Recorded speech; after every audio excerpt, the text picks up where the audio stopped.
ಇನ್ನು big boss ನಡೆಸುವ ಬಗ್ಗೆ ಎಲ್ಲರೂ ಯೋಚನೆ ಮಾಡಿ. ಎಲ್ಲ ಸ್ಪರ್ಧಿಗಳು ಕನಸು ಇಟ್ಕೊಂಡು ಬಂದಿರ್ತಾರೆ. ಅಶ್ವವೇಗ ನ್ಯೂಸ್ಗೆ ಬಿಗ್ ಬಾಸ್ ಸ್ಪರ್ಧಿಯಾಗಿರುವಂಥ ಅಮಿತ್ ಅವರು ಹೇಳಿಕೆಯನ್ನು ಕೊಟ್ಟಿದ್ದಾರೆ. ಬಿಗ್ ಬಾಸ್ ನಡೆಸುವ ಬಗ್ಗೆ ಎಲ್ಲರೂ ಯೋಚನೆ ಮಾಡಿ. ಎಲ್ಲ ಸ್ಪರ್ಧಿಗಳು ಕೂಡ ಕನಸನ್ನ ಇಟ್ಕೊಂಡು ಬಂದಿರ್ತಾರೆ. ಅಶ್ವವೇಗ ನ್ಯೂಸ್ಗೆ ಇವತ್ತು ಅಮಿತ್ ಅವರು ಹೇಳಿಕೆಯನ್ನು ಕೊಟ್ಟಿದ್ದಾರೆ. ಎಲ್ಲ ಸ್ಪರ್ಧಿಗಳು ಮತ್ತೆ ಬಿಗ್ ಬಾಸ್ ಮನೆಗೆ ಹೋಗ್ತಾರೆ. ಬಿಗ್ ಬಾಸ್ ಶೋ ನಿಲ್ಲಿಸಲ್ಲ, ಮತ್ತೆ ಶುರುವಾಗುತ್ತೆ ಅನ್ನುವ ಭರವಸೆಯನ್ನು ಕೂಡ ವ್ಯಕ್ತಪಡಿಸಿದ್ದಾರೆ. ಸೀಸನ್ 12 ಸಾಕಷ್ಟು ಚರ್ಚೆಗೆ ಗ್ರಾಸ ಆಗ್ತಾ ಇದೆ. ಬಿಗ್ ಬಾಸ್ ಸೀಸನ್ 12 ನಡೀತಾ ಇದ್ದಂತಹ ಜಾಲಿವುಡ್ ಸ್ಟುಡಿಯೋ ವಾಯು ಮಾಲಿನ್ಯಕ್ಕೆ ಕಾರಣವಾಗಿದೆ ಅನ್ನುವಂತಹ ಒಂದು ರೀಸನ್ ಇಂದಾಗಿ ಆ ಸ್ಟುಡಿಯೋಗೆ ಬೀಗವನ್ನ ಜಡ್ದಿದ್ದಾರೆ. ಎಲ್ಲ ಸ್ಪರ್ಧಿಗಳನ್ನು ಕೂಡ ಬೇರೆ ರೆಸಾರ್ಟ್ಗೆ ಶಿಫ್ಟ್ ಮಾಡಲಾಗಿದೆ. ಸೊ ಯಾಕೆ ಹೀಗಾಯಿತು, ವಿಘ್ನಗಳು ಎದುರಾಗ್ತಾ ಇದೆ. ಸೊ ಬಿಗ್ ಬಾಸ್ ಸೀಸನ್ 12 ಅಲ್ಲಿ ಲಾಸ್ಟ್ ವೀಕ್ ಎಲಿಮಿನೇಟ್ ಆದಂತಹ ಅಮಿತ್ ನನ್ನ ಜೊತೆಗಿದ್ದಾರೆ. ಈ ಬಗ್ಗೆ ಏನು ರಿಯಾಕ್ಷನ್ ಕೊಡ್ತಾರೆ, ಫಸ್ಟ್ ರಿಯಾಕ್ಷನ್ ಅವ್ರನ್ನೇ ಕೇಳ್ತಾ ಹೋಗ್ತೀನಿ. DKC ಅವರು ಚರ್ಚೆ ಮಾಡಿದ್ದಾರೆ ಈ ಬಗ್ಗೆ ಅಧಿಕಾರಿಗಳ ಹತ್ರ ಆಗಿರ್ಬೋದು.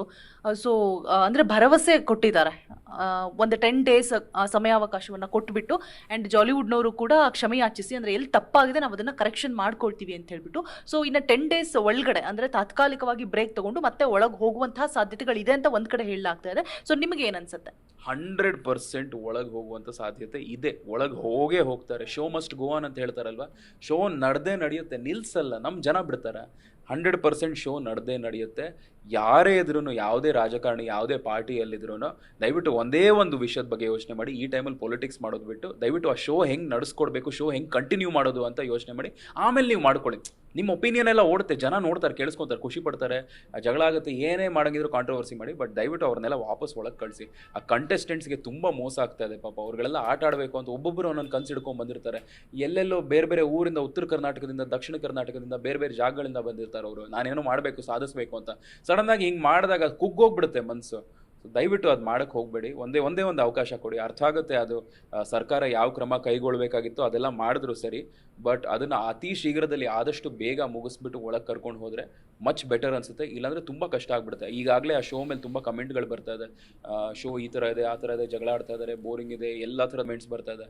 ಈಗ ಸ್ವಲ್ಪ ಗ್ಯಾಪ್ ಕೊಟ್ಬಿಟ್ರೆ ಜನರ ಇಂಟ್ರೆಸ್ಟು ಕಡಿಮೆ ಆಗಿಬಿಡುತ್ತೆ.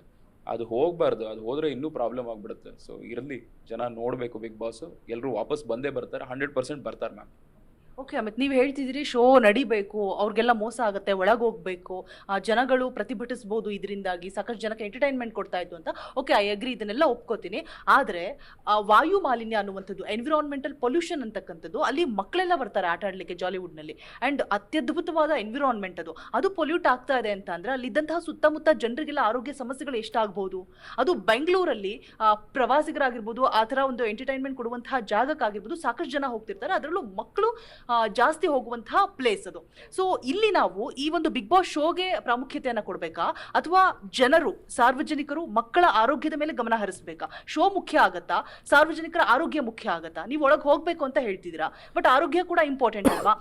ಯಾರ್ದೋ ಒಂದಷ್ಟು ಜನದ ಎಂಟರ್ಟೈನ್ಮೆಂಟ್ಗೋಸ್ಕರ ಖುಷಿ, ಇಲ್ಲಿ ಅಮಾಯಕರ ಜೀವ ಹಾಳಾಗೋದು, ಬಲಿಯಾಗೋದು ಎಷ್ಟು ಸರಿ ಅಂತ ಹೇಳ್ಬಿಟ್ಟು 100% ನಿಜ. ನಾನು ಮಾತಾಡಿದ್ದು ಕಂಪ್ಲೀಟ್ ಎಂಟರ್ಟೈನ್ಮೆಂಟ್ ಪರ್ಸ್ಪೆಕ್ಟಿವ್ ಅಲ್ಲಿ. ನಾನು ಖಂಡಿತ ಸರ್ಕಾರ ಮಾಡಿದ್ದು ತಪ್ಪು ಅಂತ ಹೇಳಲಿಲ್ಲ. ಅದಕ್ಕೆ ಜೆನ್ಯೂನ್ ಕಾರಣ ಇರೋದಕ್ಕೆ ಅವರು ಈ ರೀತಿ ಮಾಡಿದ್ದು. ಅದು ಎಲ್ಲೋ ಒಂದು ಕಡೆ ಬೇಜಾರಾಗುವಂತಹ, ಅನ್ಯಾಯ ಆಗುವಂತಹ ವಿಷಯ ಏನು ಅಂದರೆ, ಇದನ್ನ ಮುಚ್ಚಿಟ್ಟಿದ್ರು, ಇದ್ರ ಬಗ್ಗೆ ಗೊತ್ತಿರಲಿಲ್ಲ ಆ ಕಾರ್ಯಕ್ರಮಕ್ಕೆ. ಇದರಿಂದ ಆ ಕಾರ್ಯಕ್ರಮಕ್ಕೆ ಏಟ್ ಬಿತ್ತು ಅನ್ನುವಂತಹ ಆ ಕಾರ್ಯಕ್ರಮದ ಸ್ಪರ್ಧಿಯಾಗಿ ನಾನು ಮಾತಾಡ್ತಾ ಇರೋದು. ಅದು ಬಿಟ್ಟರೆ ನೀವು ಹೇಳ್ತಾ ಇರೋದು 100% ನಿಜ. ಅದು ಪೊಲ್ಯೂಷನ್ ಆಗ್ತಾ ಇದ್ರೆ ಎಷ್ಟೋ ಮಕ್ಕಳಿಗೆ, ಎಷ್ಟೋ ಅಲ್ಲಿ ಅಕ್ಕಪಕ್ಕ ಇರುವಂಥ ಊರ ಜನರಿಗೆ ತುಂಬ ಸಮಸ್ಯೆ ಆಗುತ್ತೆ. 100% ಸಮಸ್ಯೆ ಆಗೇ ಆಗುತ್ತೆ. ಅದಕ್ಕೆ ಸಿವಿಯರ್ ಆ್ಯಕ್ಷನ್ ಏನು ತೊಗೊತಿರೋ ತೊಗೊಳ್ಳಿ. ಬಟ್ ಈ ಆ್ಯಕ್ಷನ್ ಅನ್ನೋದು ತೊಗೊಂಡು ಆ ಜಾಲಿವುಡ್ ಜೊತೆ ಅದು ಏನು ಪರ್ಸನಲ್ ಮಾಡ್ಕೊಳಂಗಿದ್ರು, ಅದು ಏನು ಕೇಸ್ ಮಾಡ್ಕೊಳಂಗಿದ್ರು, ಅದೆಲ್ಲ ಮುಗಿಸ್ಕೊಂಡು ವಾಪಸ್ ಲೆಟ್ ದೆಮ್ ಬ್ಯಾಕ್ ಅಂತ ಹೇಳ್ತಾ ಇರೋದು. ಹೌದು, ಜನರ ಎಂಟರ್ಟೈನ್ಮೆಂಟು ಮುಖ್ಯ. ಅದ್ರ ಜೊತೆ ಅದೇನಿದೆಯೋ ಆ ಪೊಲ್ಯೂಷನ್ ಕಂಟ್ರೋಲ್ ಬೋರ್ಡು ಅವ್ರ ಕ್ರಮ ಕೈಗೊಳ್ಳಲೇಬೇಕು. ಅದು ಕೈಗೊಂಡಿದ್ದಾರೆ. ಆಗಲೇ ಶೋ ನಿಂತೋಗ್ಬಿಡಿದೆ.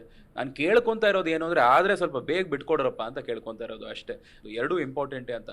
ಅದಕ್ಕೆ ಅಂತ ಈಗ ಶೋನೇ, ಒಂದು ದೊಡ್ಡ ಶೋನೇ ನಿಲ್ಲಿಸ್ಬಿಟ್ರೆ ಇಟ್ ಮೇಕ್ಸ್ ಝೀರೋ ಸೆನ್ಸ್. ಕೋಟ್ಯಾಂತರ ಜನ ಜಗತ್ತಲ್ಲಿ ಎಲ್ಲ ಕಡೆ ಕೂತ್ಕೊಂಡು ಇದಕ್ಕೋಸ್ಕರ ಅಂತ ಪಾಪ ಕಷ್ಟಪಟ್ಕೊಂಡು ಇದು ನೋಡಬೇಕು ಅಂತ 9:30 ಪ್ರತಿದಿನ ಟ್ಯೂನ್ ಇನ್ ಮಾಡ್ತಾರೆ. ಅವರ ಒಂದು ಹೋಪು ಬೇಜಾರಾಗುತ್ತೆ ಅಂತ, ಅವರ ಒಂದು ಭರವಸೆನೂ ಹೊಡೆದಾಗ್ತಾ ಇದ್ದಾರೆ ಅಂತ. ತುಂಬ ಜನರು ಹೋಪ್ ಹೊಡೆದೋಗ್ತಾ ಇದೆ ಇದರಿಂದ. ಅದೊಂದು ಇನ್ನೊಂದು ಕಡೆ ನೀವು ಹೇಳ್ತಾ ಇರೋದು 100% ನಿಜ. ಆದಷ್ಟು ಇದನ್ನು ಅವಾಯ್ಡ್ ಮಾಡಿದ್ರೆ ಬೆಟರು. ಆಮೇಲೆ ಪ್ರತಿಭಟನೆ ಅಂತ ಏನಾದರೂ ಶುರು ಮಾಡಿಬಿಟ್ರೆ ಇನ್ನೂ ಕಷ್ಟ ಆಗಿಬಿಡುತ್ತೆ. ಆದಷ್ಟು ಅದನ್ನು ಅವಾಯ್ಡ್ ಮಾಡೋಣ, ಸ್ವಲ್ಪ ಹೆಲ್ದಿ ರೀತಿಯಲ್ಲಿ ಹ್ಯಾಂಡಲ್ ಮಾಡೋಣ. ಇದರಲ್ಲಿ ಪೊಲಿಟಿಕ್ಸ್ ಬೇಡ ಅಂತ ಹೇಳ್ತಾ ಇರೋದು. ಆಗಲೇ ಜನರಿಗೆ ಎಲ್ರಿಗೂ ಕಷ್ಟನೇ ಆಗ್ತಾ ಇರೋದು, ಯಾರಿಗೂ ಇದರಲ್ಲಿ ಪಾಸಿಟಿವ್ಸ್ ಬರ್ತಾ ಇಲ್ಲ. ಇದರಲ್ಲಿ ಪೊಲಿಟಿಕ್ಸ್ ಬೇಡ ಅಷ್ಟೇ.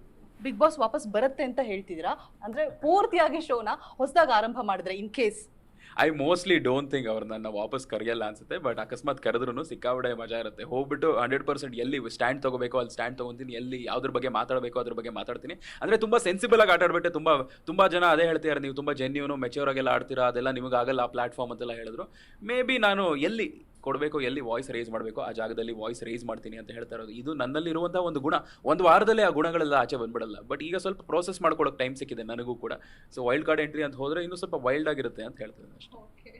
All the best. ಆ್ಯಂಡ್ ನೀವು ಹೇಳ್ದಾಗೆ ಇನ್ ಕೇಸ್ ಹೋಗೋಕೆ ಅವಕಾಶ ಸಿಕ್ಕರೆ ನೀವು ಹೋಗ್ಲಿ ಅಂತ ಆಶಿಸ್ತಾ, ಹಾಗೆ ಹೋದ್ಮೇಲೆ ಹೈ ಪಿಚ್ಚಲ್ಲಿ ಮಾತಾಡಿ ಅಂತ ಹೇಳ್ತಾ, ವಾಯು ಮಾಲಿನ್ಯ ತಡೆಗಟ್ಟೋದಕ್ಕೆ, ಪರಿಸರ ಮಾಲಿನ್ಯ ಆಗಬಾರ್ದು ಅಂತ ಹೇಳ್ಬಿಟ್ಟು ಏನೆಲ್ಲ ನಾವು ಇನ್ಸ್ಟ್ರಕ್ಷನ್ಸ್ ಕೊಟ್ಟರೆ ಅದನ್ನೆಲ್ಲ ತಗೊಂಡು ಮತ್ತೆ ಎಲ್ಲವೂ ಕೂಡ ಸರಿ ಹೋಗ್ಲಿ ಅಂತ ಹೇಳ್ತಾ ಥ್ಯಾಂಕ್ ಯು ಇಷ್ಟೊತ್ತು ನಮ್ಮ ಜೊತೆ ಮಾತನಾಡಿದ್ದಕ್ಕೆ.